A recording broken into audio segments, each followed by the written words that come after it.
Hola piratas, ¿qué tal? Un saludo, un nuevo video para acá por el canal para mostrarles un poco los resultados, a modo de resumen, los resultados de un experimento que estuvimos haciendo durante el último directo solar, donde estimábamos el periodo de rotación del Sol teniendo en cuenta las manchas que están actualmente activas sobre su superficie. Quiero compartirles con ustedes, ya que en el directo siempre menciono varios temas dentro de las variables que hay que tener en cuenta a la hora de hacer estas estimaciones.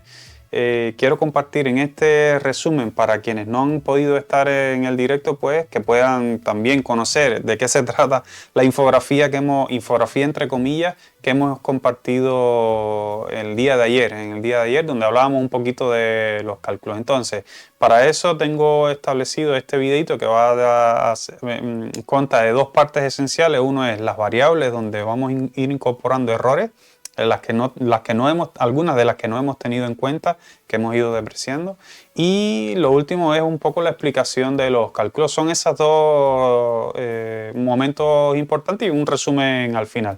Entonces, para comenzar, quiero compartirles lo primero este documento que he preparado, en los que menciono elementos que incorporan error a la hora de hacer esta estimación. Una vez más, lo mencionaba durante el directo, esto es movimiento, o sea, son cálculos totalmente aproximados que no tienen en cuenta muchas variables. Y dentro de esas variables, ¿cuáles son? Lo primero es la forma esférica del Sol.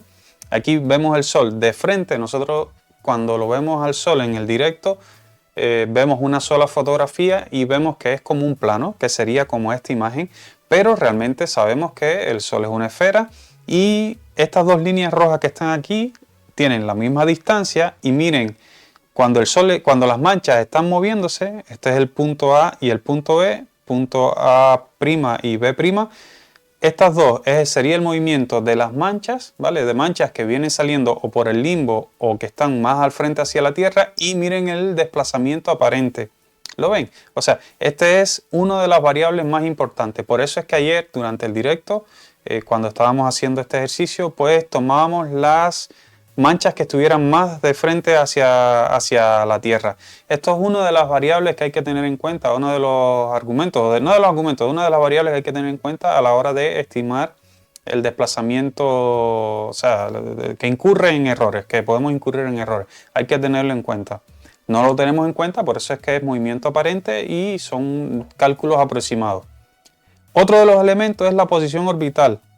Recuerden que la Tierra alrededor del Sol no traza una circunferencia perfecta, sino que es en forma de elipse, que tiene un afelio y un perihelio. Durante el perihelio, el Sol se vería un poco más grande, y esto no está a escala ni de lejos, ¿vale? Es solamente para mostrarlo gráficamente.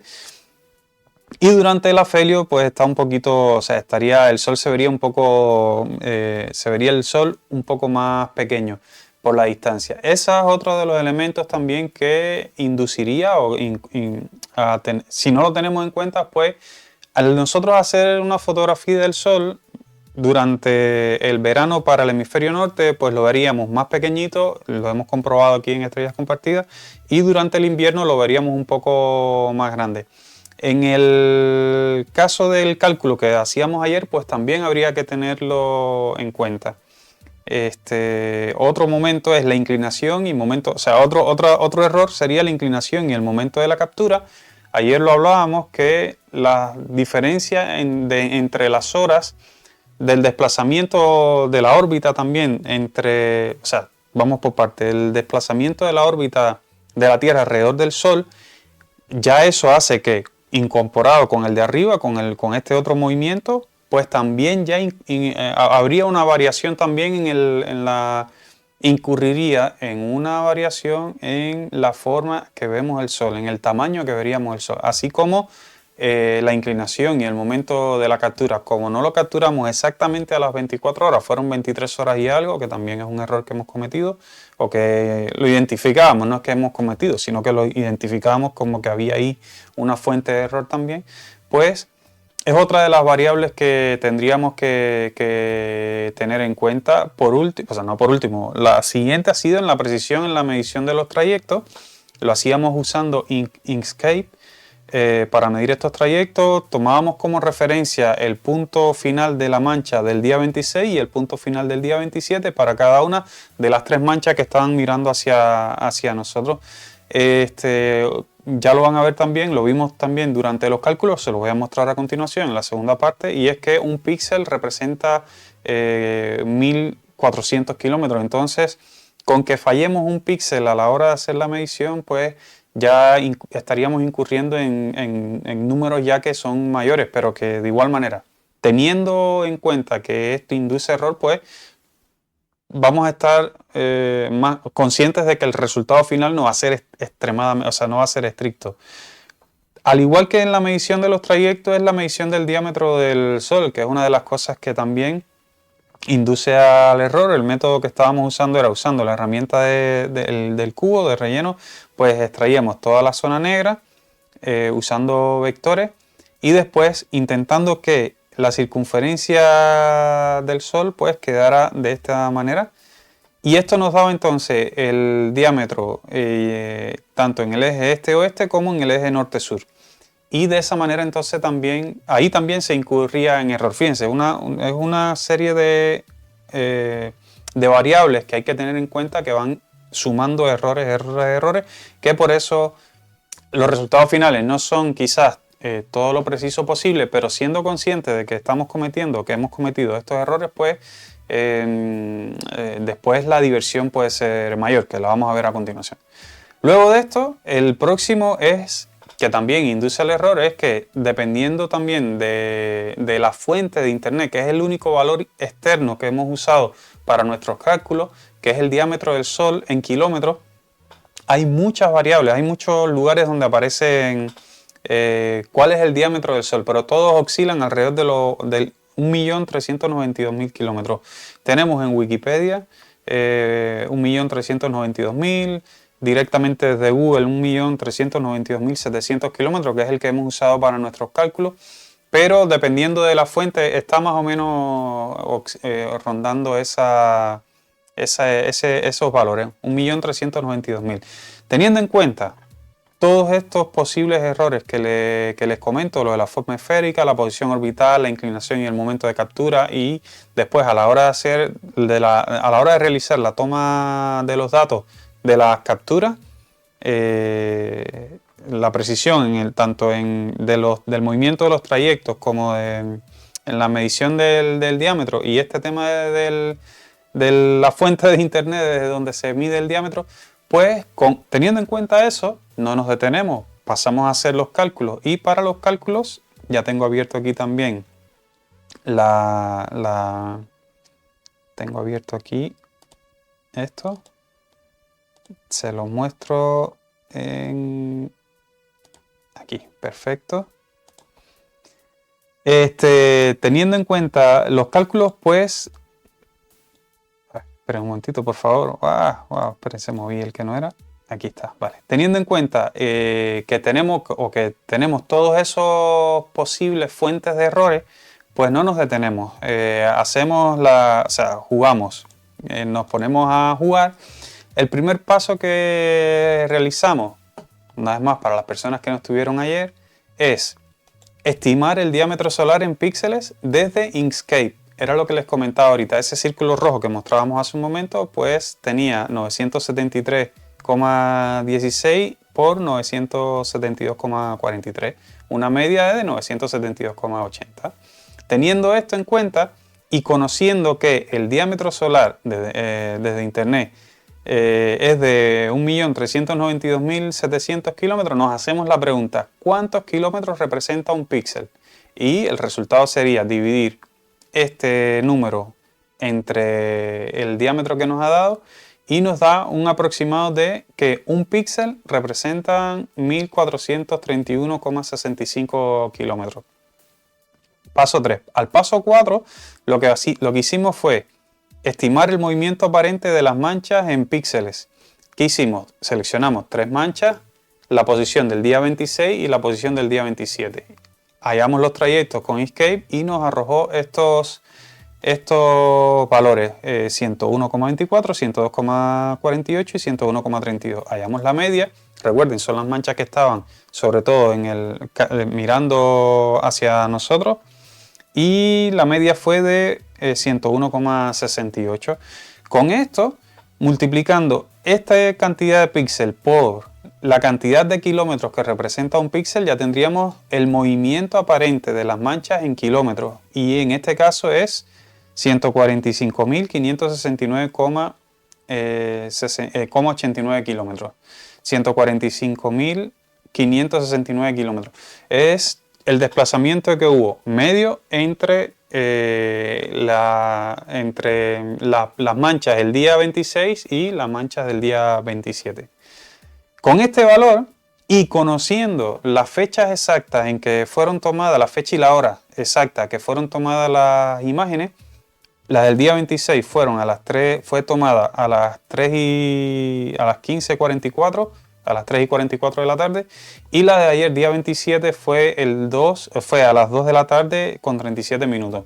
Una diferencia más o menos de 23 horas, que fue el valor que al final estimamos allí. Es otro de los errores, lo que mencionaba ahorita, dependiendo de la posición orbital y de la hora en que se haya tomado la foto. Al final lo hemos dejado en 23 horas. Otro elemento más que incorpora error en el resultado final. No obstante, teniendo en cuenta esto, si tenemos la distancia y tenemos el tiempo que transcurrió, o sea, la distancia recorrida y el tiempo que usaron para recorrer esa distancia, utilizando movimiento rectilíneo uniforme, velocidad es igual a desplazamiento sobre tiempo, pues tenemos que en el paso 6 que la velocidad ha sido de 6.329,13 km por hora. Ese es el desplazamiento aparente de las manchas sobre la superficie del Sol que hemos estimado. Cuando hemos localizado en Internet cuál es aproximadamente la velocidad de rotación del Sol, nos daba, al final, bueno, aquí hago hago un comentario al respecto. Esta velocidad no es que las manchas se muevan a esa velocidad, estamos calculando la velocidad de las manchas aparente sobre la superficie, pero realmente lo que ocurre es que el Sol rota. El Sol tiene un periodo, hace una rotación, tiene una rotación diferencial, pero que la media es aproximadamente de 28 días, 27, 28 días, y lo que estamos calculando es precisamente esa velocidad de rotación. Cuando lo localizamos desde Internet, la velocidad de rotación en kilómetros del Sol, de su propia rotación sobre su propio eje, no la rotación alrededor de la órbita, o sea, alrededor de la galaxia, sino alrededor de su propio eje, nos daba que era de 7.189 kilómetros por hora. Esta es la velocidad que aparece en Internet. Si lo ponemos cuál es la velocidad de rotación del Sol, pues nos va a dar esto. Y tenemos una diferencia de 859,87 kilómetros por hora para un nivel de acierto, con todos los errores que hemos comentado antes, pues un nivel de acierto del 88%. Hemos estado, con todos los errores que he comentado, pues hemos logrado un nivel de acierto del 88%. Teniendo ya estos valores, pues pasamos al cálculo del periodo de rotación del Sol, ¿vale? Del periodo de rotación del Sol. Entonces, para eso, ¿qué hacemos? Calculamos primero la circunferencia solar. Usando este diámetro y conociendo que la circunferencia es igual a pi por el diámetro, pues multiplicamos 1.392.700, que es nuestro diámetro base, por pi, y nos daba este resultado, 4.375.296 kilómetros. Y teniendo este resultado, pues con este resultado y la velocidad con que se están moviendo las manchas, pasamos ya directamente a estimar cuál es el periodo de rotación. El tiempo en horas, dividimos este número entre esta velocidad, dividimos la circunferencia entre la velocidad que nos ha arrojado las manchas, en horas serían 691,23, y por último el tiempo en días, este número en horas lo dividimos por 24 y nos daría 28,8 días. Este resultado se acerca muchísimo al periodo medio de rotación del Sol, en el periodo en que una mancha o un punto da la vuelta completamente alrededor del Sol, que coincide justamente con otros cálculos que hemos realizado, con que son 14 días aproximadamente desde que sale una manchita hasta que desaparece, siempre que esté por encima, siempre que esté visible durante todo ese tiempo sobre la superficie solar. A modo de resumen, de conclusión, mostrando este resultado de 28,8 días, teniendo en cuenta todos los errores que hemos cometido, quería concluir ya por último, es que usando esas dos fotos y usando haciendo astronomía amateur, podemos encontrar mucha diversión dentro de lo que es la astronomía amateur. No solo la astrofotografía, sino irnos un poquito más allá, haciendo este tipo de cálculos y de ejercicios que son muy atractivos, muy atractivos, tanto para uno como astrónomo aficionado y seguramente para personas, estudiantes que estén cursando este tipo de matemáticas y haciendo este tipo de análisis también. Espero les sea interesante este resumen. Repito, no hemos tenido en cuenta todos estos errores y algunos otros más, pero que al final el resultado ha sido muy interesante, Desde aquí las gracias a quienes estuvieron durante el directo, a quienes están siempre durante los directos solares, que sirven de inspiración y hacen preguntas y vamos a hacer esto, lo otro. De eso se trata Estrellas Compartidas, ¿vale? Un saludo grande. Gracias a todas las personas que siguen llegando al canal. Seguimos compartiendo estrellitas. Espero les sea interesante esto. Hasta la próxima. Chao. Gracias. Chao.